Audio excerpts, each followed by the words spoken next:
Hello and welcome to this week's coffee vlog. It's now Friday the 2nd of October, the year's going.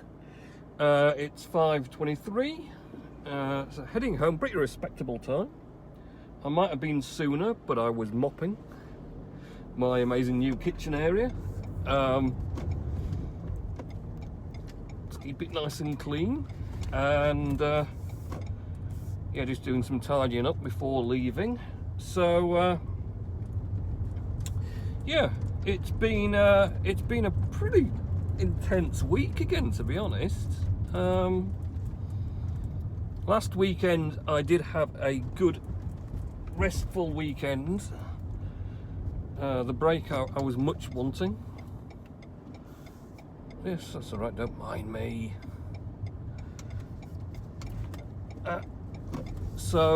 Yeah, that was a good break. Relaxing day on Saturday. Sunday we actually went out with my dad for something to eat, so that was good. Oh, can they just pop up out of nowhere? Yeah, so that was good rest, and then back to work on Monday, of course. And it's been a pretty good week, to be honest. Seems to have shifted a lot of coffee again. A lot of roasting. I had to do 8 batches on Monday. That's a lot of coffee. And then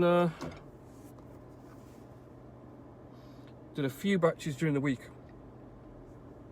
Yeah, 8 batches on the big 30 kilo roaster, so not small amounts of coffee.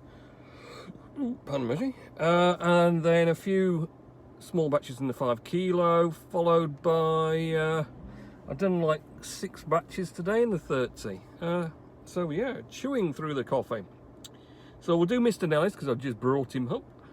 Then I'm getting rid of some parcels, and then we've got another delivery in town, then we're going home. So Mr. Nellis says, my things to talk about on your vlog. Angry Dashcam Man, as he did a view video, and for 70 seconds he had the beginning of Yesterday from the Beatles, as I sang as well. Very good. The 60th anniversary of the Flintstones this past Wednesday. I didn't realise, but very good. I like the X-Files as well, and do you remember the Simpsons guest character version of Mulder and Scully? I do actually remember that, it was quite funny. Well, all Simpsons is funny, really, isn't it? But I like how they bring different real-life characters in, Simpson characters, it's pretty cool. Do you still see your dad at his house only for emergencies? And it's a shame we can't see families outside our households, for example, visiting him in houses and going out to pubs, restaurants, and etc., unless somebody else is a carer. Yes, well, it's all very a bit mixed up, isn't it, really? But we'll see what happens. Right, let's go drop these parcels off, and then I'll be back to do the next step, as it were. Okay, back from the parcel dropping. And now time to go and do another delivery. It's at the bottom end of town.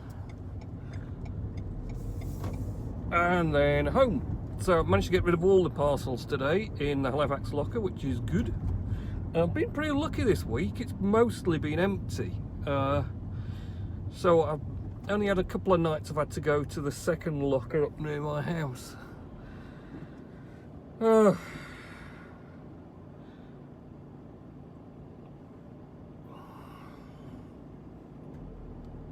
So, yeah, that's been pretty good.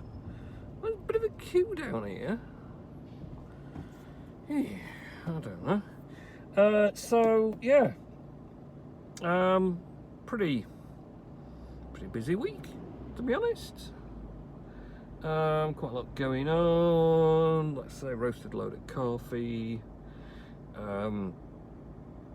Quite busy on Hive as well, because we're on the big run up now to the hard fork. Hard fork 24 should be with us around about, oh, go on then. Oh, you see now the bus is going to sneak out on me.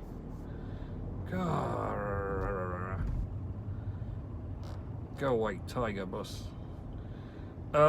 So yeah, hard fork 24 is imminent on the 6th of October. It's now scheduled.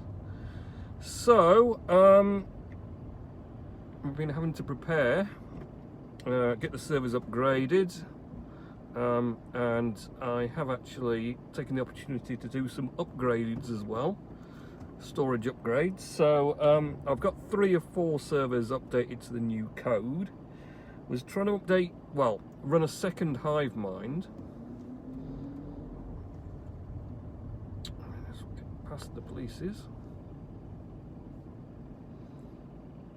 You are joking me, aren't you? Why you just stop there? Goodness me. Buses. They just take the whole road up.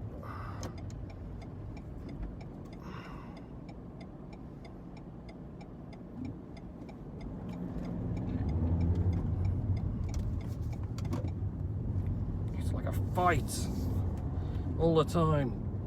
I'll go back to March when there's no traffic on the road. It was a lot better then. Lots better then. Now it's just hassle again. Cars everywhere. Even in the morning now is just those days when I could take 12 minutes to get to work because I was the only car on the road back then. Right, what are you doing, bloke, other than not really trying to go anywhere? Yeah, the like first few weeks of lockdown, end of March, start of April, were just, it was a dream. Just get up, get in the car, drive to work, often without stopping at any lights or anything because there was just nothing happening. And just get to work in no time, no hassle, none of this queuing for ages, trying to get out at junctions and solid mass of cars. School run things everywhere, so there's people just randomly stopping wherever they fancy. K-band, radar, check speed. Come on, Boris, get another lockdown put on so I can get to work quicker. Yeah, they're saying that the government doesn't want to do another lockdown. It's not that they don't want to, they can't afford to. They made such a pig's ear of the last one, threw away all the money on the stupid furlough scheme that there was another thing. Someone pointed out to the government about the furlough scheme that there was a possible for a large, of course there was a possible large amount of fraud for it. It was obvious. I mean, you wouldn't even need to be a slight genius to work out the fact that the furlough scheme was going to be a massive, oh, let's just get free money out of the government scheme. And the thing is, I just chuffing hope that they put the effort in to go and find everyone that did that and get the money back off them, plus more. Because it's going to obviously peeve off everyone like me that didn't make any use of it. I didn't get any free holiday this year, paid for by the government. Alright, the staff, to keep them safe, had the 3 weeks off, which I claimed back on the furlough scheme quite rightly, because I put them on furlough. And I've actually wished I'd kept them at work and just paid them normally and not claimed the furlough because I needed them. But I did all that work myself. But other than that, it's just a, what a farce. Right, let me get rid of, oh, I've stopped the camera now. Have I? No. No, I've not. Ah, good. Right, so let me go and get rid of the parcel and I'll be back to carry on again. Okay. Back again. So, yeah, that was a shock that we're in.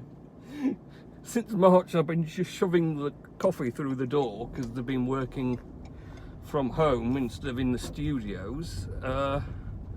And I'd just gone expecting no one to be there. I was shoving it through and someone opened the door. Oh, hello. So, yes, the furlough, great big money giveaway. What do you know? Scheme by the government. I mean, I can't possibly wish to imagine how many businesses just completely scammed it by either just claiming it but having the workers come in, you know, or Warning. you know, just K-band. claiming for Radar. Check speed. random workers they made up and things. It would, I don't know. So that was a bit of a malarkey, but there you are. So yeah, the Hive blockchain hard fork is due. I say I've upgraded the servers to the new code, which of course is still the old code until the hard fork date when it will change to the new code, but at least it's sort of showing my approval of the changes. But I've been trying to update the Hive Mind, which is a back-end support database, so it isn't as critical anyway. But it's part of the API server, so I need it running for my node, otherwise my node won't be right. So rather than trying to upgrade my existing one, which is running nicely and happy, as my full node is, what I thought is I'll install a second version on a different server, so I'll have two running, and then I can quickly switch to the update when the hard fork comes. So that was the plan anyway. But I was trying to build it last night and I didn't have much joy with the first one.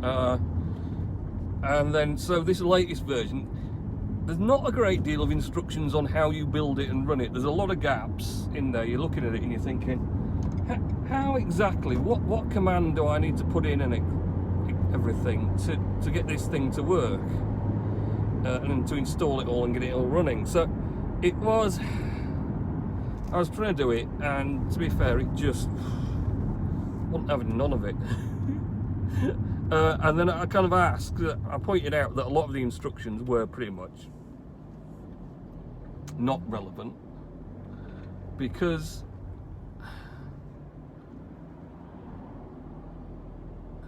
it was all linked back to Steam prior to Hive.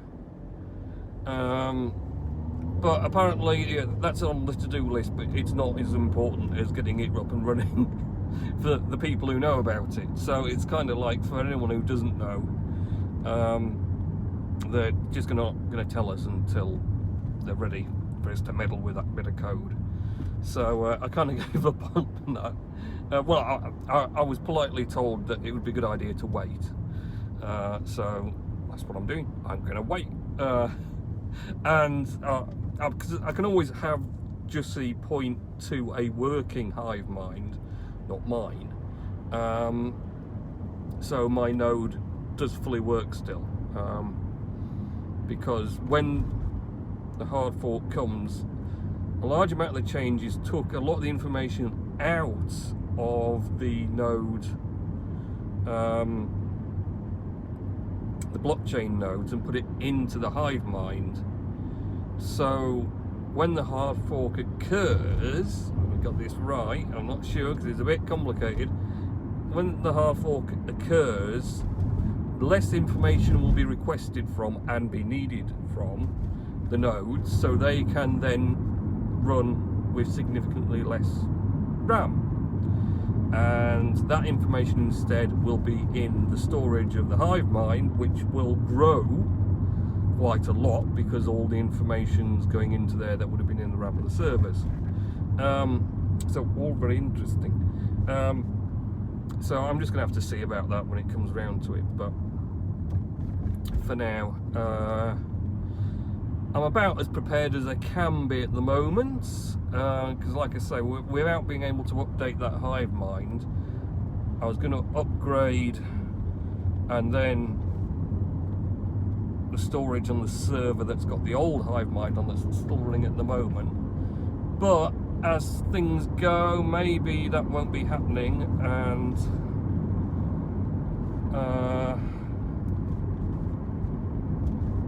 I'll just have to wait until I can get this new version of Hive Mind up and running before I do the update on that one. So it's all swings and roundabouts, really. So I've done a few posts this week. I need to really do a White Rose Coffee Hive Coffee post. I've got the Hive Coffee ready. Well, I've bagged some up. The progress of doing that is pretty slow, because unfortunately people keep buying stuff and then I have to keep doing stuff to get that stuff going places, which is all very tedious. And then they keep buying loads of coffee that I have to roast and everything else. So yes, it's all go at the moment, but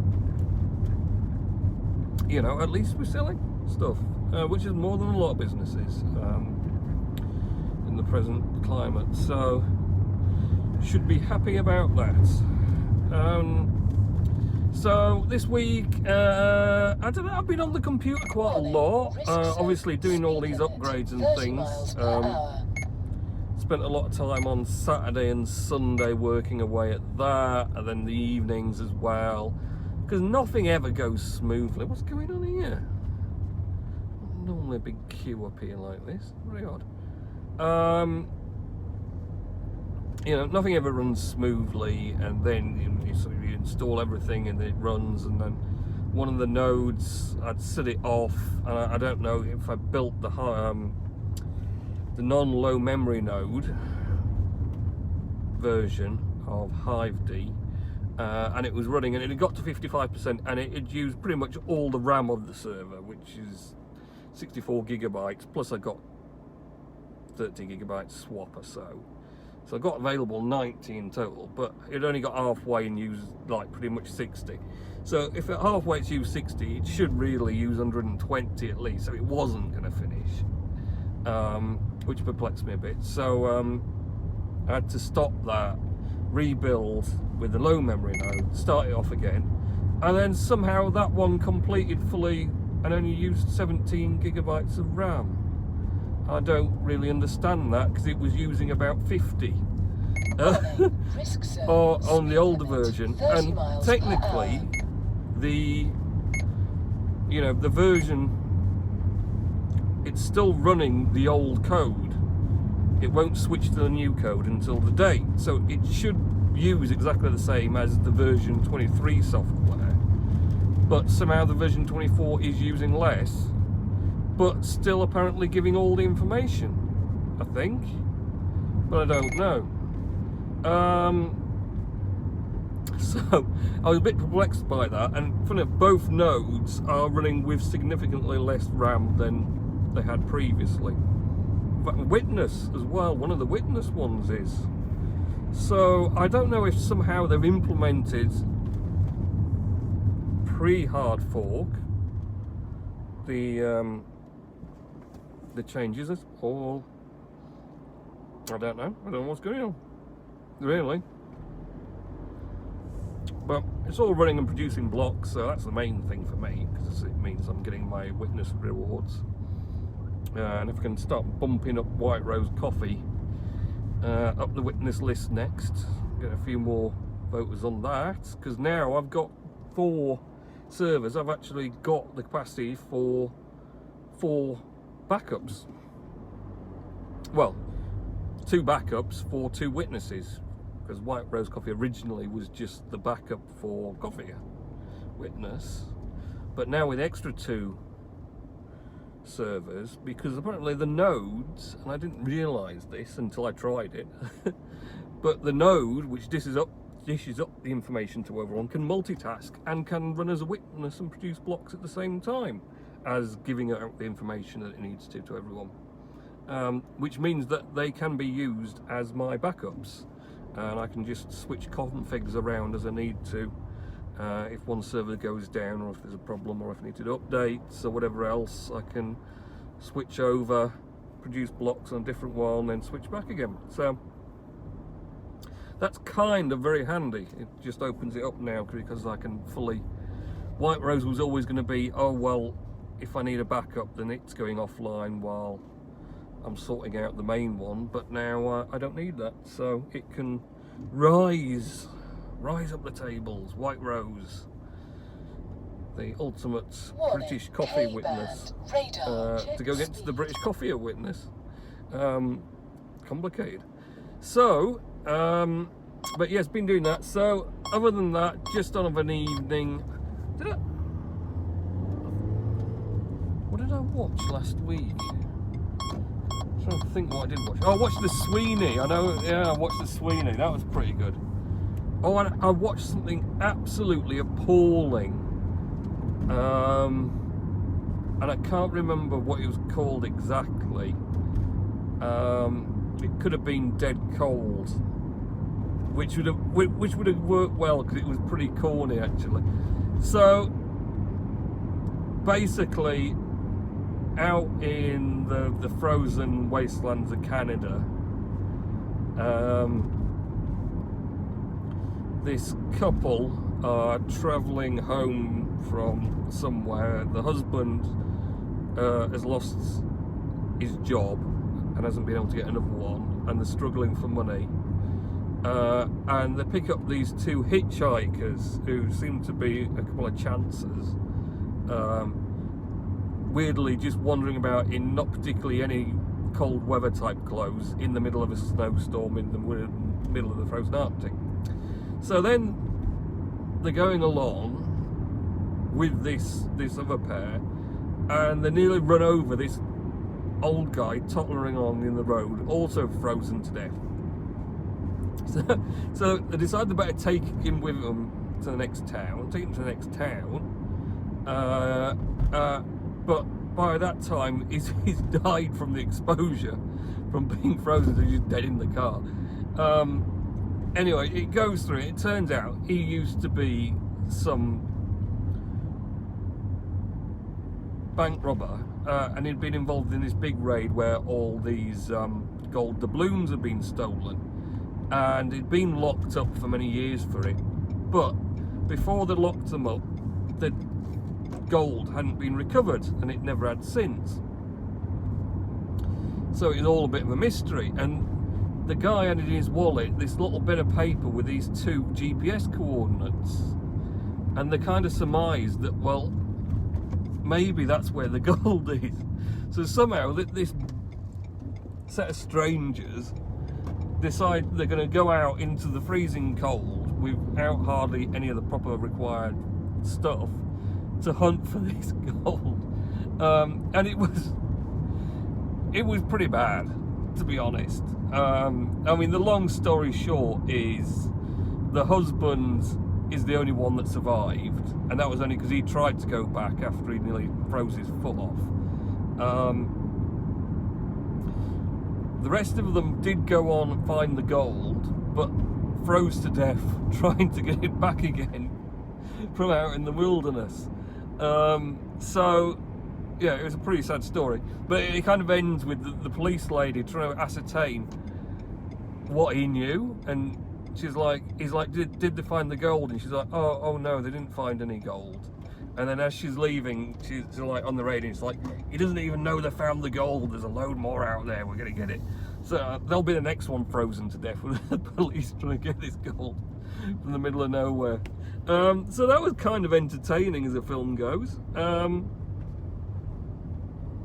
And then, what else? I watched Sweeney again. I've watched that many times, but it's quite a good film. Sweeney. And then mostly X-Files, I think. I can't remember what else film-wise I might have watched, but watched a lot of X-Files. I'm still ploughing on through it. I don't know how many more. I'm on series 2. I don't know how many more series there could be or anything, to be honest. But it's. I don't know, I just love it. It's great. I mean, it's so old, and yet it's not even dated. It could be just a current series that they made, realistically. Funny enough, on Saturday I was watching old Top Gears again, and Gillian Anderson was on it, which is ironic. And I was watching, funny enough, I was watching, but more recently, one of the Top Gears when they were actually supposed to be helping do the stunts for the Sweeney movie. None of which of the stuff actually ever made it into the film. It was all ludicrous. And they just ended up trashing loads of the cars. Oh great, the Sweetie van's parked right in front of my house. And Jordan's coming down the driveway with his trolley. At least he's not got his shorts on today, the loon. So now I'm going to have to go up here And then I'm going to have to try and go backwards very slowly. And not, I don't want to get me curb tyres. Yeah. Oh, now Ellis is coming. But he's no good because he's behind me. He's more interested in his sweeties. Now, actually, I do have a confession to make because I got Callum a pack. He's got his sweeties now. He's going to come and dance with his sweeties. I got Callum a pack of American style sweets, all different American ones. All different ones. Jolly Ranchers and all sorts. I can't remember all sorts of them anyway because he's quite into those. And I've ended up I've munched most of them through them myself while watching X-Files. So I'm gonna have to get another pack now because he's going to ask where his sweeties have gone, and it's in my belly. So Jolly Rancher. Oh, that's nice. That's while I watch me X-Files on a night. So yeah. Right, I'm done. I'm going in. Right, have a good weekend and week next week, and I'll catch you in next week's coffee vlog. Okay, and Alice is dancing. See ya.